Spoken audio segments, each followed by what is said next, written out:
BJP అధికారంలోకి వచ్చాక కార్మికుల హక్కులు కాలరాశారని ఎమ్మెల్యే హరీష్ రావు అన్నారు.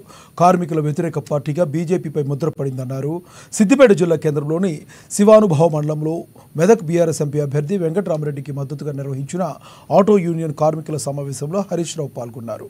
బీజేపీ కార్మికుల హక్కులు కాపాడకుండా అదానీ అంబానీలకు సహకరిస్తున్నారని హరీష్ రావు మండిపడ్డారు.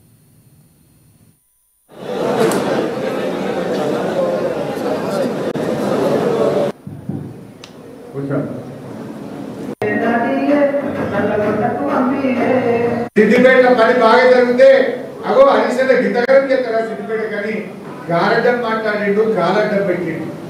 మరి మీరు ఆలోచించారు, సిద్దిపేట అభివృద్ధిని అడ్డుకున్న బీజేపీ గెలవాలన్నా సిద్దిపేటను అభివృద్ధిలో అగ్రగామిగా నిలిపిన బీఆర్ఎస్ పార్టీని హరీశ్వర గెలవాలన్నా ఇవాళ ఆలోచన చేయాలి. ఈ అభివృద్ధి కొనసాగాలంటే మన హరీశ్వర గెలవాలి. అభివృద్ధిని అడ్డుకున్న బీజేపీకి నీ ఓటుతో బుద్ధి చెప్పాలి.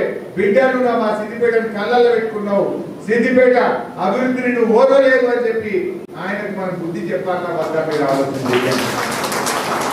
కార్మిక సోదరులారా, నాకు ఇంకా బాగా మీటింగ్ ఉన్నాయి కనుక నేను మొదలు మాట్లాడినా తర్వాత వేదిక మీద ఉన్న పెద్దలు మీరందరూ కూడా మాట్లాడుకోండి.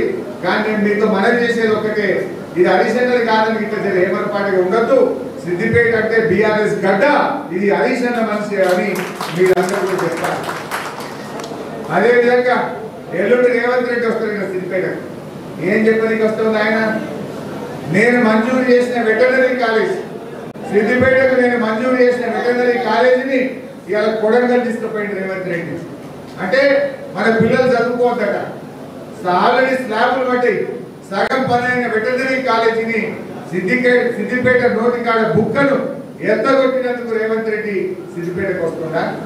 ఏం ఉద్ధరించినామని, ఏం చేసినామని మా సిద్దిపేట ప్రజలు ఓట్లాడుతూ సిద్దిపేట పని బాగా జరిగితే అగో హరీశ్వర గితగరం